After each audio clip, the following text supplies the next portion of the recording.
chuan Parema kha album kha anxiety chuan ka album pali la mai kan ting nge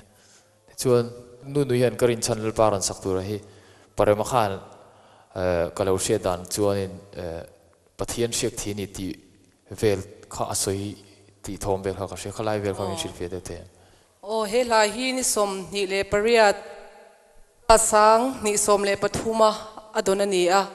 ti chuan cancer a ve to nu ani a cancer testimony la ani a he lai hi a cancer ma khan pathianin la alo pe ve to thina mahse cancer a ve nu khan he lai hi a testimony cancer den chena pathianin a pe kani a chuwang chuan hemi hla a phua lai hianin ama po tharau thiang limin a khata itimai te ang pathian hena lom thu soi chungin he hlai hi a phua a ziak chhuaka chuti lai chuan an ziak chhuaka ama thin lunga hian he hlai hi pathianin mal a som don ti ka hria a hriak a thi ti ka hria a chuwang chuanin he hlai hi nakina lo ngai rengula pathianin mal a som don ani ti hi ka soitlang ngal ngam ani atia ni khamizan adon zan khan ti chuan alo ngai thatu tur le a satu tur apiang te pon tharau mal som na an zon thein an don thein turin chu chu ka tong try na ani ti in khamizana khan asoi ni pui le me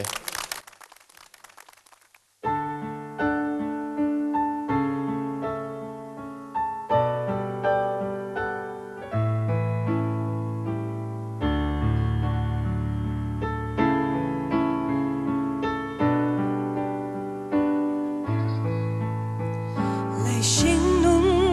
khualzin kawngah Natna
Lalpa'n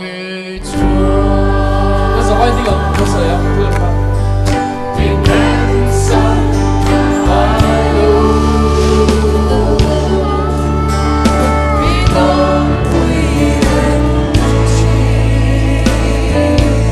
Ngailo. Hãy subscribe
cho kênh